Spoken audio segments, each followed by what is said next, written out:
I want to welcome everybody. I'm Karen Kelleher, DayBreak Family Caregiver Support Coordinator, which is a mouthful. Um, Before we start, I just want to let everyone know that we are recording this session and that if you go to our website, daybreakac.org, you will find a recording of this webinar as well as recordings of our previous webinars, of our newsletters, and just basically what Daybreak is up to. So I encourage you to access that and keep abreast of what's going on with Daybreak. Today's discussion is going to be about aging, options, and being prepared. What we know is that caregivers encounter a continuing decline of their dependent loved ones, um, and it begs to the decisions that need to be made when they find that they can no longer handle the increased care needs of their loved one. Um, we are very, very pleased to have as our presenter today David Cohen. He is the founder and um, director of Exceptional Senior Placements. They have, in the last 8 years, uh, assisted 1,500 people in getting information and clarity about what the next steps might be for their loved one. So, David, we're really thrilled to have you today, and it would be so incredible if we could hear from you and get an idea of just what those options might look like. Wonderful. Well, thank you, Karen, Susan, and the Daybreak team for having me. I'm going to get my screen up here to share, and then we can get going here. So, Okay. okay, everybody see that okay? Yes, perfect. Wonderful. Well, yes, my name is David Cohen. I'm one of the owners of Exceptional Senior Placement with my wife, and we help families navigate finding senior living communities. And so today we're gonna talk about what are those communities, how do they work, when to make those decisions, and we're gonna take you on a little bit of a journey with a lot of information. And I hope if you have questions, um, you can put them straight into the question box, or you can wait till the end. We'll do a question session at the end, whatever's best for everyone. We're going to keep this very flexible, but I look forward to sharing what I know and being of service to everyone today. So a little bit about me. I've been a Bay Area native my entire life. I was in San Francisco after college for 20 years and moved back now to the East Bay in Alamo. This is my lovely wife and partner, Rachel, you see in the photo. I've been a small business owner since 2 years out of college, started another company and got into this in 2016. My wife, we're not actually the founders. We actually took over this business in 2016. Yeah, after an experience losing my dad, and then a year later, we lost my wife's father. And so that got us into a different world of wanting to be of service and help other people. It's been an incredible ride since then. I've got various certifications on aging. I'm very proactive in technology and aging, attending conferences, age tech conferences from Louisville all the way to San Francisco, because there is a large component there that's going to come into play as the technology gets better. I have an 8-year-old son, a 2-year-old baby girl, and the senior in our house is our 14-year-old golden retriever who's amazing, doing well. But our passion for my wife and I, it's really about getting people the right information at the right time so that they can make the best decisions for themselves and their families. And I think what's important about that is everyone who comes to us is unique. Their situation is unique. Their preferences, their lifestyle, their finances, their relationships with their adult children, if they have any, or their relationships with their friends. And all of that has to be looked at holistically to be able to provide proper solutions. So what we do is very tailored, on the ground, and local, versus we only support what we know here in the Bay Area. and I'll talk to you a little bit more about what we do. But I'd like to go over our agenda for today to kind of set the stage for what we're going to talk about. We'll review how we help, what is exceptional senior placement, and what we actually do. We'll talk about how to think about taking the next step, thinking about a senior living community or making a move. We'll do an overview of options that are out there, from independent living to continuing care, retirement communities, assisted living, memory care, boarding care, and give you a very high level as to what each of these do. We'll give you care cost projections.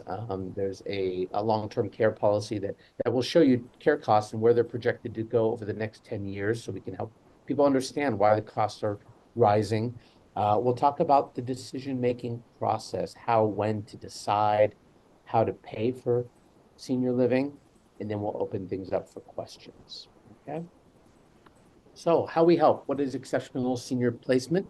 Well, we help families navigate finding senior living communities, independent living, assisted living, memory care, and boarding cares. And we really do that based on learning 5 components of an individual's life. Number one is, are there any care needs or any illnesses that are going to help us understand and project where things are going for an individual? Because when we're thinking about moving, we want to make sure it's a place that has a proper roadway for them to be supported.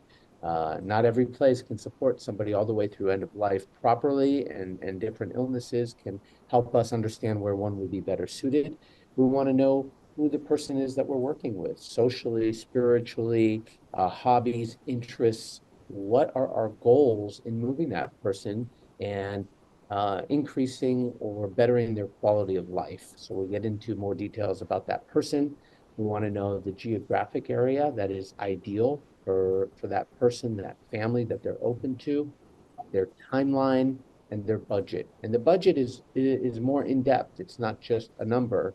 It is more fluid. How do we think about a budget for today and how that budget's going to evolve over time as their needs increase, as there's annual increases, et cetera.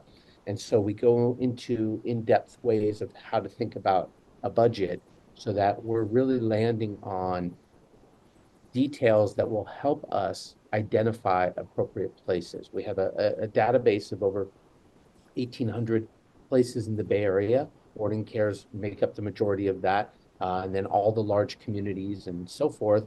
And we have all the details on all these communities. And before we go out there, we reach out and we confirm information, and we get back to our families a narrowed down list of the ones that meet their parameters and why these are of most interest. And we start with those, and then we go with our families on tours, help them learn about these options, and then help them with all the logistics.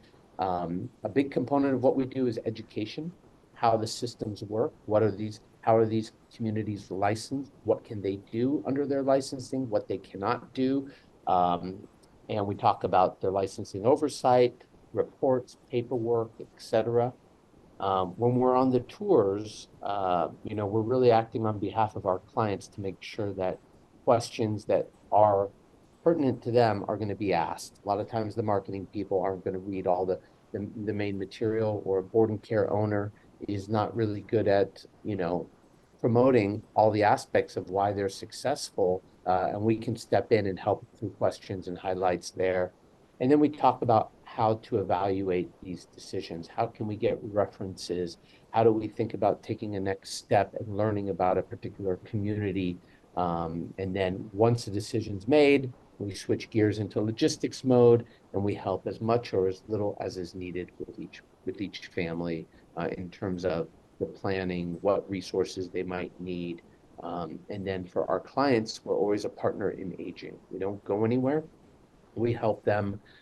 We have many clients who start in one environment, and then as they age, that environment's no longer the optimal environment, and we're moving somebody again as they get later stages in life, or they reach some challenges that they're not sure how to navigate, and we become a sounding board for them. So that's a snapshot of how we help at Exceptional Senior Placement. We're a team of 5 of us that cover the entire Bay Area. My wife and I are Alameda and Contra Costa County. We have somebody who covers the peninsula to San Jose, and then somebody who covers San Francisco to Santa Rosa, and then we have an office person. And all of us together work as a team. We collaborate on ideas for clients. So if our family members live in different parts of the Bay Area, we can give our clients detailed information to support those areas. Or if they have specific needs that require a unique certain place, we have that information Bay Area wide, not just locally in one county. And that was very important for us when we got into this because um, you know, our families live all over the Bay Area. They want to know different parts. There's more affordable parts of the Bay Area. So we really, over the last 8 years, have built out that goal and mission to supporting the entire Bay Area. So how to think about taking the next step. As I mentioned before, everybody's situation is unique. And many people like this concept of age in place. It sounds so nice. It rolls off your tongue. The home is the most comfortable place people have, and they don't want that to change. And we recognize that with our clients. And so we help with maybe resources that they need to stay in the home to start with. But the reality is aging in place for one's entire lifespan can be very difficult to do. The home itself, logistically, stairs, multi-level, bathrooms not set up properly, just the maintenance of that home. All of these things over time become much more complicated for somebody to stay in their home. Then if you start needing care and assistance, that adds a whole nother level of complication. Who are the caregivers? How to find good ones, the cost of in-home care, which right now could be $35 to $45 an hour. And then also, it's, what about your social network? Are you actually leaving the home anymore? Do you drive at night, or now you're restricted to only going out during the day? So there's all these elements that over time at home we tend to lose. And when you think about aging, as you do with your whole life, when you were in your 20s and 30s, you're making changes and you're moving and you're open to ideas to make your life better. And we have to think that way in aging. So we want to think optimize for your needs, for your social opportunities, optimize for your budget, which is another key thing that evolves over time. And don't be afraid to make a move because that's going to put you in a better situation. Because over time, if we're not replacing what we lose, we end up in a place that it's not an optimal environment. So let's talk about environments. We want everybody to continually live in a healthy environment, right? That promotes your health and well-being. It gives you a sense of purpose. It's financially appropriate for you. It encourages those social connections and physical movement. And we know those social connections are so important for our cognitive abilities and for our overall um, overall well-being. And it inspires engagement and a sense of community. So if we can continue to optimize for those things, those are proven areas that can help us live a higher quality of life. The wrong environments can be detrimental to our overall health. Social isolation, we talk about physically dangerous, maybe steps, stairs, poor lighting, um, bathtubs you have to step over. These environments that we try to force to make work over time can be very detrimental to one's overall safety and well-being. So when we're talking and thinking about the next step, we really have to take a step back and think holistically, is this promoting our well-being, this environment? Are we optimized for where we are today with the proper runway to continue our aging process? So let's review what options are there out there. So things are starting a lot earlier these days. There is a lot of 55 plus communities being built out there. They are merging the hospitality industry with um, the aging model where they're trying to take certain elements off your plate from outside management of the homes, roof, yards, maintaining all of that done at the community level while providing lots of activities and socialization, the maintenance support I mentioned, dining options, local transportation. They're really trying to build a sense of community within a community to attract people at a younger age. I have a little picture here. This is from Margaritaville. Jimmy Buffett's 55 and better. They've got 3 locations out in the East Coast. So you see that merger of, selling a lifestyle. They're trying to get people younger and younger to come in. Now, these places, like everything, you start at a certain age and everybody there ages, but they don't provide the actual any support services outside of having agencies work there to provide in-home care support services. The local examples we have are Rossmore, in Walnut Creek. You have Trilogy, which is a builder who's put communities in Rio Vista and Brentwood. Um, but this is attractive to a lot of people to want to live a more active lifestyle, but aren't yet thinking about their care needs and what that looks like in the future. For those that think about that a little bit more, we have what's called continuing care retirement communities. This is an environment where, and there are variations, but you are buying into this community for them to support you through your lifetime, where it's in independent living and eventually assisted living, potentially memory care, and then also skilled nursing. So you have a continuum of care. So in order for this to work, because the largest portion is the independent living, you have to qualify for these both physically and financially, because they need to make sure that you're going to be able to fit into their models, because they can't overflow their smaller assisted livings and their skilled nursings that you have. But there's ones out there that are over $1 million to buy in, and there's some that can be $10,000, $15,000 on the buy-in. So you have this really wide range of these different options. And they're really designed for people who want that peace of mind, but that are also very confident that this is the place they want to be. They've gone there for entertainment, they've gone there for activities, they know other people there, because you are investing into not only financially investing, but you're having to have the confidence that this organization, that this company is going to be well run through the duration of your lifetime, right? If you're not confident in that management and their ability to actually hire the right people and staff the right people, you might not be happy with your investment in 7, 8 years when you actually need a lot of health and support needs and care. So what do they provide? Activities, socialization, the maintenance, dining, transportation, care services. They'll have health and wellness centers. They'll have nurse oversights. And this little benefit section is really the gist of most of what we're talking today, of what places can provide, because all of this is technically non-medical.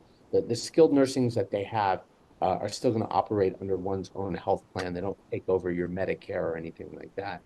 The downsides are, like I mentioned, there was one in Oakland that ended up going bankrupt during COVID, and that put a lot of stress on the owners who had invested in and what was happening next with their large chunk of money that they had invested in to this.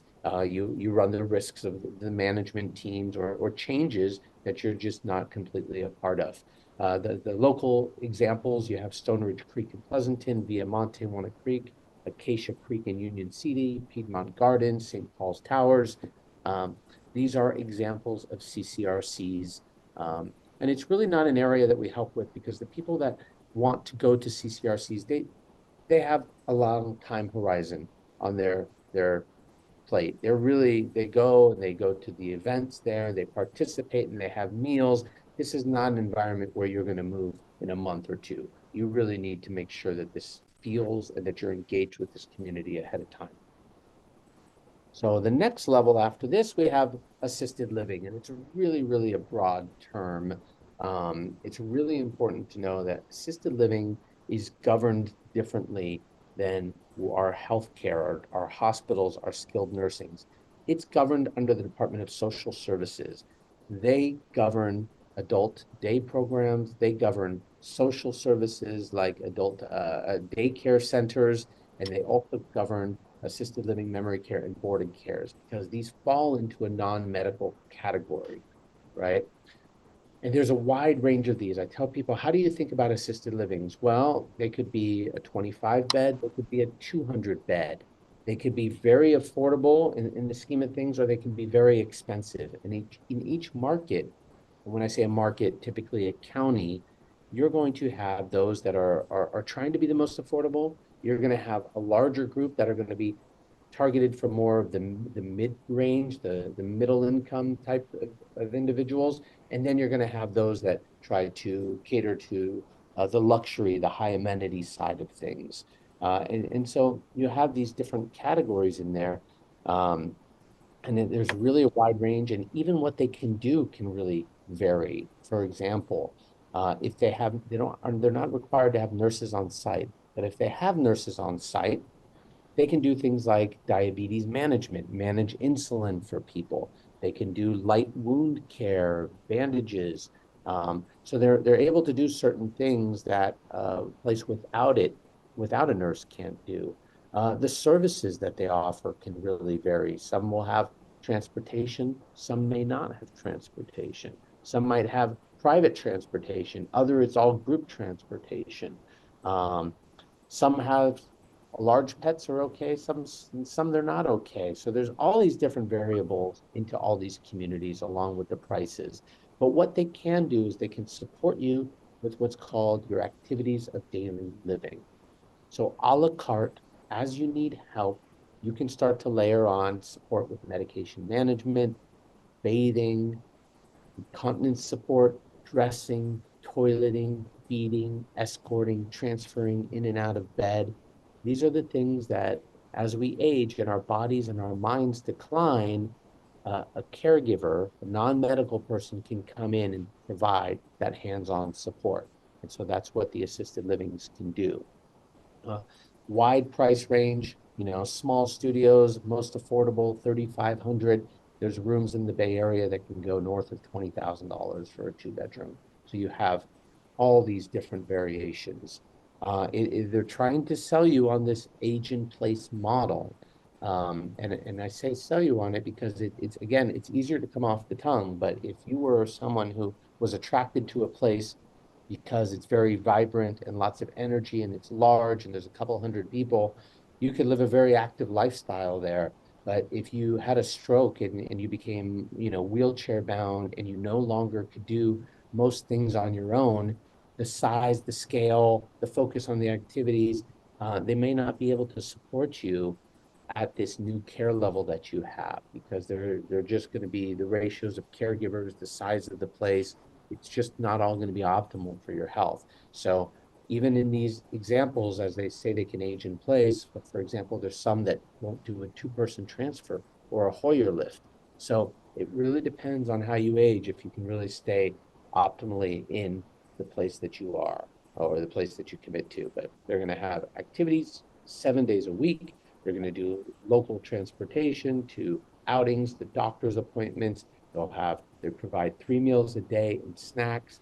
Some will have full kitchens in your room. Some will have just little kitchenettes.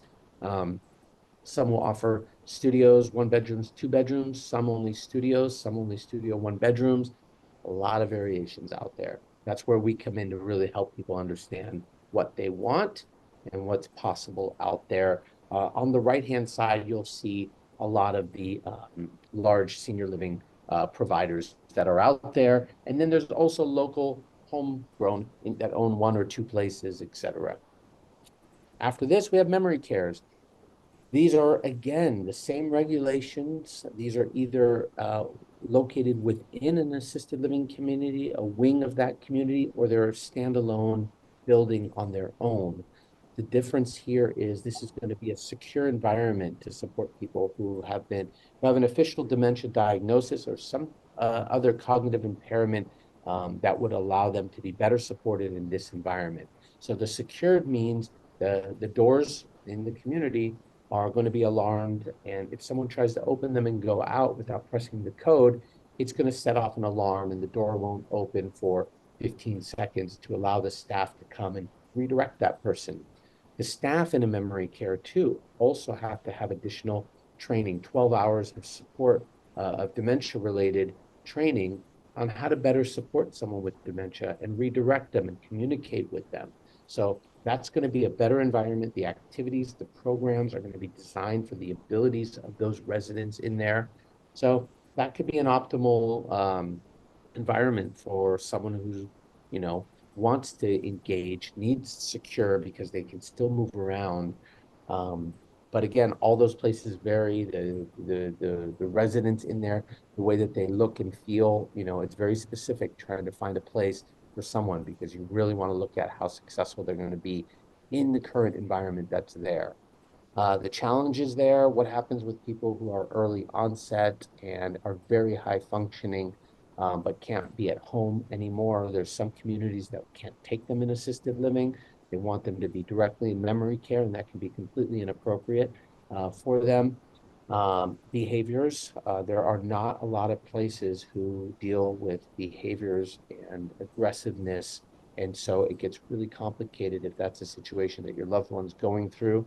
The costs can be very expensive for this. And then just communication. If your loved one can't communicate anymore and you're relying on caregivers and the team there, but they're not always as responsive as you'd like, it can be frustrating from a communication standpoint. The price ranges, you know, the lowest we're potentially seeing is 4,500, and that's with no care. And again, it can go 20,000 plus for certain memory cares in the Bay Area. If you haven't seen it, Live Inside, amazing documentary done locally about music and memory. I just throw that in there if anybody's interested in music and memory.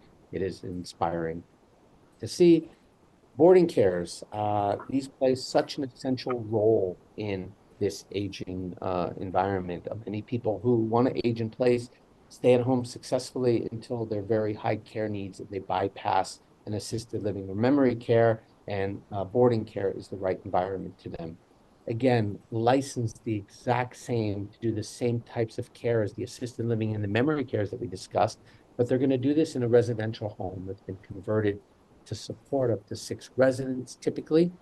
Um, there are some that have a license for 8, changes their requirements a little bit, but there are some out there for 8 and 10 and so forth. But it's just a smaller, more intimate environment that focuses on the care. There's going to be typically 2 caregivers to support the 6 residents during the day.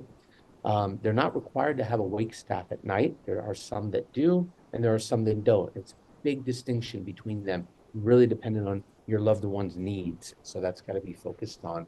But it's really care-based versus the social activity model that the larger assisted livings can do. Um, you can have your own room, you could have a shared room, and then you can share the common areas for meals, watching TV, etc. These homes, the owners, the costs, again, really vary. So finding the right one is really about it could be the right fit. It could be a specific type of room in a specific location you're looking for with a certain other types of residents. It can be an owner with certain skill set that you're looking for, maybe an RN. There's a lot of different variations of these. You can see the price range is 3,500 to 13,000 is what we see in the Bay Area. And they're all licensed, inspected, and complaints are all available online, like all the other ones. Care cost projections. So Genworth comes out. Genworth is a long-term care provider. They do these analysis. And I think it's just important for everybody to know the trajectory of what's happening here on the care side of things. Caregivers are in such high demand. They're in such need these days. There's so many more people that are needing care than there are good caregivers available out there. And it's just overall driving the cost up along with all the other costs of inflation that we're seeing. But this particular model is showing us the San Francisco area, the Bay Area from 2023 to 2033. And you'll see in all categories it's going up, but for assisted livings, it's really showing you that, you know, some average numbers you're going to start to see, you know, you're going to see roughly a third increase is where you're going to see 33% increase over the next um, 10 years in the costs of living in an assisted living. And so this is just to show kind of in general, why are we seeing a lot of costs and these projections go up, like I mentioned with the caregivers? but we also have an aging population. Most people are aware 10,000 people a day are turning 65 and over. This is going to put a lot of stress on our system. We're not building a lot of new units of assisted living availability, boarding care availability, et cetera. So it'll drive those costs up over time. So we need to be creative with how we're doing things and how we're going to be able to afford this for everybody. And that's why technology will come into play to make things more efficient as it can be deployed safely and optimally in different environments. So the decision-making process, it's kind of unique for everybody and how they go through it, but making the decision, right, to age in place or move in with family or transition to a community, it really typically occurs in three different silos. Someone is deciding for themselves independently with their loved ones that they want to make the change, that they need the change. The next one is really the more common one that we see. There's been a health scenario, a fall, an incident, some sort of incident that is driving a potential change and driving the next step or driving the people that care about a loved one to push for some sort of change because things are not operating just the same way that they were. It's evident that there are changes. And so that's typically what we see the most. Many people want to age in place and it works until it doesn't. And then family members have to kind of step in to say, hey, wait a second, we didn't realize things were so bad here or that this is not, you're not thriving anymore and we need to make a change. Or for people who ultimately don't have anybody and they end up in a very bad place, the state can come in and get adult protective services involved, and then they can make some changes for people. But we would love to see people deciding for themselves, being in charge of their own lives, getting ahead of things and optimizing. It's just not always the way that we see things every day. And so what for family and loved ones, it's really difficult to navigate all this, right? You're concerned about somebody, they may not see any issues, they may not see the degradation in their quality of life, their isolation. They just don't want change because that idea is overwhelming. They don't understand what we're talking about. So, if you're an advocate for somebody, getting in there and having these tough conversations is really important. And you want to do it earlier when there isn't an emergency to understand really what they want, what their concerns are, and then how can you help foster all of that. We deal with a population that was dealing with this maybe 20, 30 years ago with their parents, and there's such a negative connotation back then of the convalescent homes and the way they were operated, and they have no idea about these different options that we talked about and what a better quality of life it could be. So starting conversations early, trying to get your loved ones to think about the home and how it's not the same anymore and how they're not thriving can hopefully open the door up for a better quality of life, which, for all of us going through this, we need to accept and embrace change. You can't hold on to it. It's coming no matter what we want to do or, what we try to do. It's inevitable. So if you can encourage a forward-thinking approach for yourself, for your loved ones, for those that you care about, it can get a different mentality because the problem with this age in place word and language is it's very one-dimensional uh, to try to make everything work in one situation, and the life and reality is much more fluid with that. How, when to decide. So as I mentioned, 90% of what we do is decided by family members, not the older adults. Is family members are coming in, and this is a difficult situation for them. And there's been changes. It's not working at home. There's concerns. So we have to formulate a plan how to get their loved one involved and on board for all of this. But for each person that we go through this with, we're really looking at it. What are they going through? Because there's no cookie cutter way to get somebody on board to moving. But we have to figure out what are they going through as an individual person and figure out a path for them to get educated, feel supported, and get on board that this can be the best decision for them. And so we're looking at we're having discussions about their emotional state. Where are they? Do they have any recognition that they're in a bad place in life, that they need help, that they need a change? What support network do they have? Because we have to lean on the people that they trust, that they care about, to come in and have hard conversations about them and share with them that change, a change has to be done here. And then also, are they completely aware of the financial situation, maybe the cost that they're absorbing with in-home care, or it could be the maintenance on the home and the disrepair and so forth. Um, what are the roadblocks that we see? It can be just too much information overload. The whole process is overwhelming. You can't come in at 100 miles an hour and try to solve something for an older adult, somebody that you care about. It is going to just freeze them and make them pull back. You have to be very strategic in how you release information.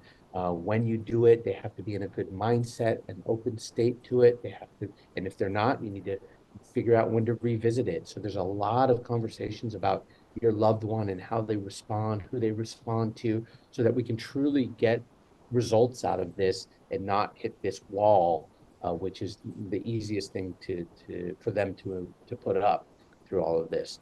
With the thought of moving and downsizing and the the uh, the importance that people place on things, it's very delicate navigating all of this. And we want to be very sensitive to these loved ones, and we want to have solutions ahead of time for all of their concerns. And so we'll talk about all those things. And there's amazing resources out there for downsizing and different things, and ways that we can get people on board that's not as overwhelming for them. That's really where our guidance comes in. And then again, kids want to come in and change everything up, but they're not realizing, and they may have seen a few places, but their parents have no clue about what we're talking about, right? How nice it is or what a quality of life it is. There's this fear of the unknown. And so we really want people to think about how to bring their loved one along with photos or experiences, or even if they can go visit, that's an optimal solution if we can. And then, we talk about a lot of this. It's before we even do anything, it's getting your affairs in order. Is there a power of attorney, involved? Do you understand what your parents' wishes are so that you can actually execute them, or your friends' wishes if you're looking after them? Do we know where all the proper documentation are for everything? Who steps in financially? Are they getting any abuse financially? If you're noticing that they're not able to keep up with everything, you need to have somebody who's trusted be able to oversee and make sure that there's not scams. Somebody didn't pick up a phone and money's going out the door. We see it so often. So there's so many things that before a move that need to be shored up and thought about. And so we'll kind of address a lot of those things with families ahead of time if they have concerns in those areas. So how to pay for all of this, right? So Medicare, it kicks in after 65, and it just doesn't help with long-term care. There's no provisions for Medicare to pay for long-term care. It only helps for people who end up on Medi-Cal, and the threshold for getting onto Medi-Cal is very low. And so there's a lot of people in the gray area that just don't, that fall in a very difficult spot. So this is, when we're talking about all these options, it's all private pay. You have your income, your pensions, annuities, any distributions that you may have. So the income coming in, you've got assets, whether they can be rented out like a home, or it can be sold and put into savings. Um, if you took out a long-term care policy, that is important to know. When does that kick in? How will that add to the contribution when I start needing care? Because those kick in after you start needing help and support. If you're a veteran, there's a veteran aid and attendance, which can contribute to long-term care. You have to be served during specific wartime, and there are some income assets limits and so forth. So for veterans, it's important they understand where they fall in that category, when they would qualify. And then there's family help in a lot of situations. So everybody's situation is unique. When we talk about budgets, we're looking at it for today, and we're thinking about how do we create a situation where we're not stressing the budget, and we're going to create something that over time we can optimize for care and for budget and keep making changes and decisions as necessary, because to get it one shot, it's very difficult to do. But we can aim for that, but we have to be prepared that if a community, we didn't see COVID and all this inflation coming, there was communities that were supposed to increase your cost of living every year by 3 to 6%. There were some that were doing 12%. That throws your budget out of whack completely. And so we need to be flexible in these environments and just have that mentality. But you'll see in assisted livings, they have a standard 3 to 8% cost increase every year. You don't get that at boarding cares. Some try to do it and run it like that. Others don't. Some will hold your price for life. So a lot of variables that we look at when we're talking about budget with families. So we covered a lot of information today. I didn't see anything pop up on my end. If there were questions, I apologize if I missed those, but we can open this up to questions now. I hope this was really helpful for everybody. Look forward to hearing from you. Thank you, David. How do people get a hold of you? How can Yes, they contact you? our website is eSeniorPlacement.com. On there, you can book a free video consult directly on there, or you can call our main number and one of us will answer it during normal business hours, Monday through Friday. You can email me. It's david@eSeniorPlacement if you have any questions. Those are really the best ways to get a hold of us. Wow, that's so comprehensive. Before we move to the question and answers, I've asked a couple of our caregivers to briefly share their experiences in placement and in the dilemma of um, working with their loved ones with declining health. Sarah, how about if you share your experience? Sure, I'd be happy to. Um, Good. I have two experiences. I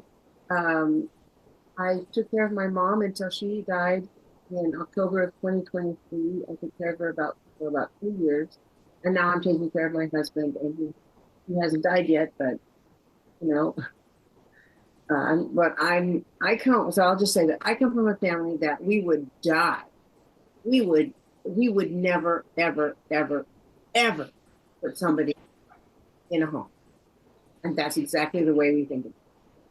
You know, my grandparents died at home, my mother died at home, and I'm going to die at home, and my husband's going to die at home. End of story.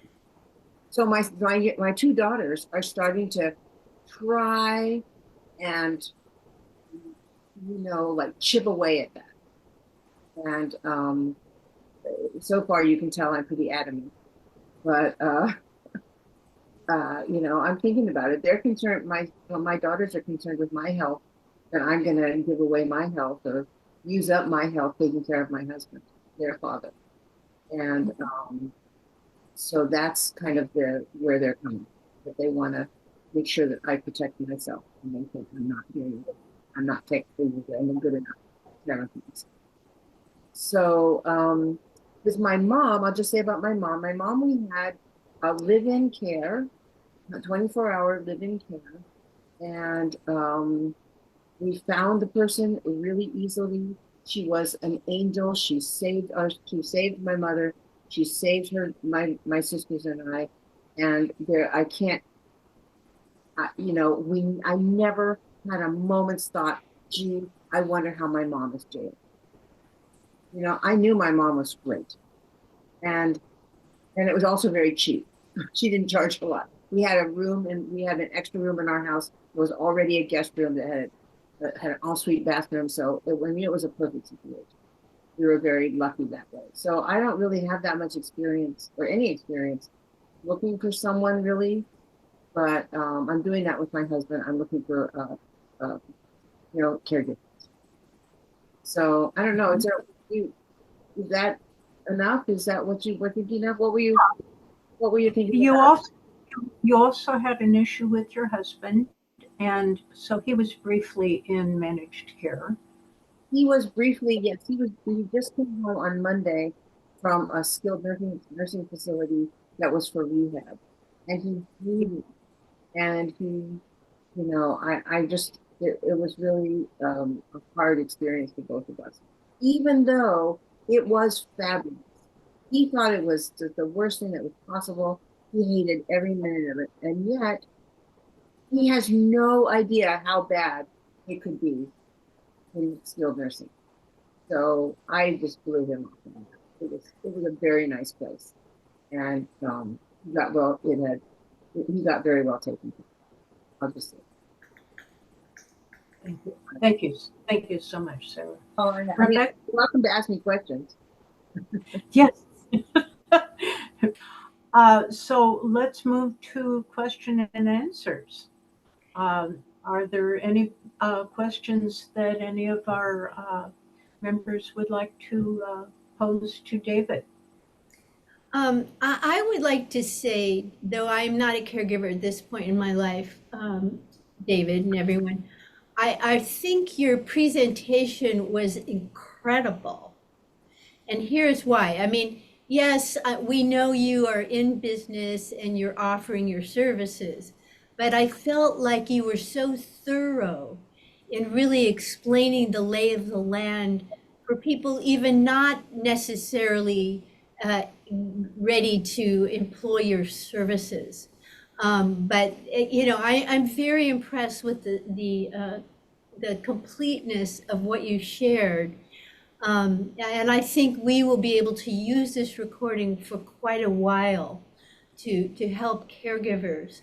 So I just want to say we're very grateful for what you do and who you are. You obviously have put a lot into it. And I assume you're quite successful because of that. Thank you so much. Well, I second that, David. You were so comprehensive on how many different options there are out there.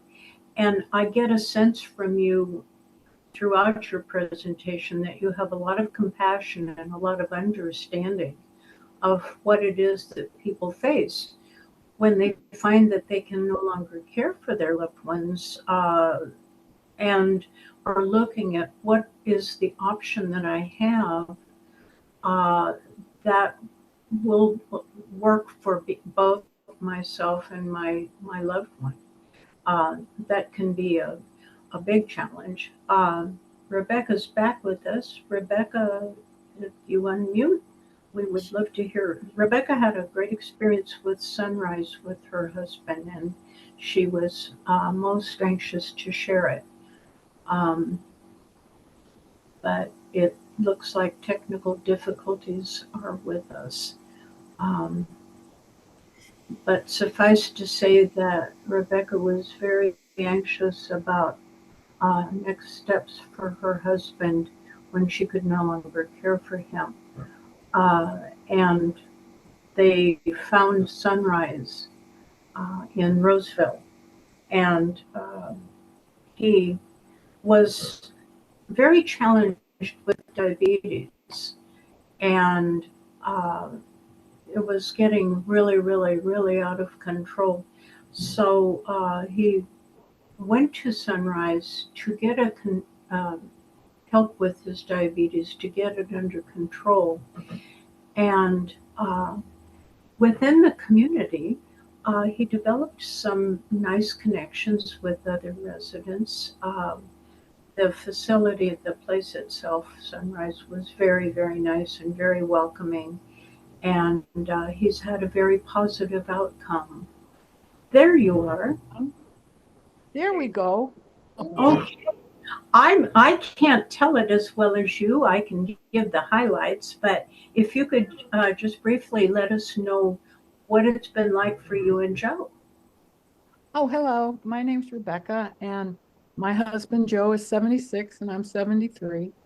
He has a diagnosis of mild cognitive impairment, which makes a big difference when you put them in care. Because if they have, at least in the place where I am or we are, if you have a diagnosis of dementia, then they have to put you in memory care as opposed to assisted living. We're in a place called Sunrise of Rockland, and apparently Sunrise has many different places, some of which are in the Bay Area. We're in Rockland, which is right near Roseville, which is north of Sacramento. Joe, first of all, just getting them, my husband, to agree to go into any kind of replacement was, problematic. And because his diabetes was so out of control, I just told him, I took him to the doctor and I said, if we can't get this under control, we're going to have to hospitalize you. And then I told him, after he started on insulin for almost 2 weeks in a row, if this doesn't come down, we're going to have to hospitalize you. And finally, I said, I found a place for you. It's not a hospital, but I think you'll like it a lot better than a hospital. And the goal is to get you off your insulin, and then we'll talk about what happens next. And so he entered the facility willingly, and I was afraid he was going to just shut down completely and just be dead in 6 months, But that's not what happened at all. This place is an assisted living place. They have LVNs and an RN on both the day shift and the night shift, or the swing shift. And then the PM shift, the night shift, they have just LVNs on, but they're awake all the time. And my husband is in a studio. It starts at $5,700 a month. And then they have a point system where everything that includes his room. I believe it includes the meals. He gets 3 meals a day and he gets snacks, and it's in a formal dining room with other residents, or you can take your meals in your room and it costs more to have them served just in your room. But of course the goal is to keep him social. So you want him going to the dining room. Oh, the whole idea of where are we going to put him? Fortunately for me, I have a daughter who lives in Roseville with her husband and son. And she did all the legwork for me and narrowed it down to 2 places. And all I had to do is go in and see the 2 places and decided which of the 2 that I was going to choose. Paying for it, of course, is problematic because it is pay. There's no, Medicare doesn't help. His insurance doesn't help. And it takes all of his retirement salary and all of his Social Security salary to pay for it every month. And it's going to go up, year by year. And my guess is it's not going to go up at the same rate that cost of living increases happen. So, at this Rebecca, I just wanted to also just touch real lightly, and then we'll have to move on, that he's actually acclimated himself and chosen to be there. Yeah, And I think that's the takeaway that I think is so wonderful for the both of you, is that he's happy there. He's developing social relationships. He's developing a sense of belonging that you were so concerned would never happen. And I think I really wanted to be sure that that was a key part of your sharing, because that was short of miraculous. I wanted to say we have a question that was on my mind that might be on others' minds, but it's from Elizabeth. How does one pay for help from a resource such as exceptional senior payment? She's asking, is it hourly? Is it affordable? I think that's a pretty logical question people might have listening to this. So do you want to give us an idea, David? Of course, yeah, and I apologize, I don't mention this. I always think everybody understands placement. I didn't see the question, so. Yeah, our world works like real estate. It's the communities that pay us for doing this level of detail and support. So there's no cost to the families. As long as we're working with families that have a move on the horizon, then we engage our time. because the communities, for them to do this, it's extremely, well, first of all, the boarding cares have no opportunity to market and get out there. There's 6-bed. They could be full for 6 months, and then when they have an opening, it's really hard for local people to find them, et cetera, directly. So they call us, oh, I have an opening, et cetera. So on the placement side, we're really supportive, and then we save the communities a lot of time. We know what their rooms cost. We know what their abilities are. For people to do this on their own, they might have to call 20 places. Like your daughter probably had to do a lot of legwork because of the complications with the diabetes, the MCI, what happens if that progresses. There's so much detail there that has to be done ahead of time to get to those two. We basically are able to just, get it to that spot for the family. And then from there, we're working with places that are focused. So the communities pay us for doing that, a referral fee. So David, let me just make sure I understand. It doesn't cost the family to use your services? That's correct. Is that what you said? Yeah, that's correct. Okay, I just had to repeat that. Yep. That's a real key point here. Yeah. Yeah. And Very thank you good. both. I would love to, if I could, reply back to Sarah real quick, because I think your daughters, love you very much and are concerned, and it is really hard for them to watch, because caregiving is all encompassing, and it is 24/7, and it doesn't give up, and they have your best interest in mind. And we see so much this obligation that spouses have to their partner.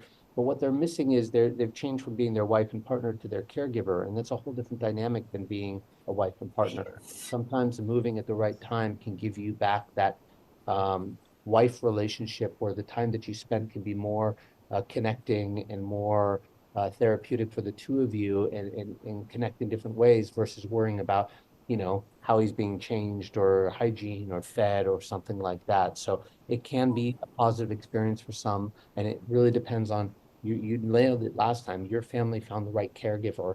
That can be all changing. You had trust. It worked financially. You had the space set up. That changes it. There's other people who just don't get that lucky, and then their experience. So everybody's unique in this journey, but there is some truth to, you got to make sure you're the quarterback of all of this, that you're okay, and you don't go down this path of burning yourself out or getting injured, because then it's more complicated.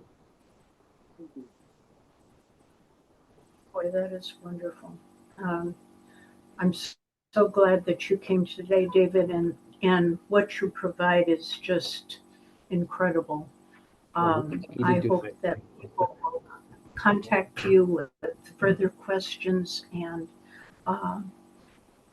take advantage of your insights and the services that you do provide, because they're immeasurable, and people are up against decision making, and sometimes in a crisis when they're doing it. So thank you so much.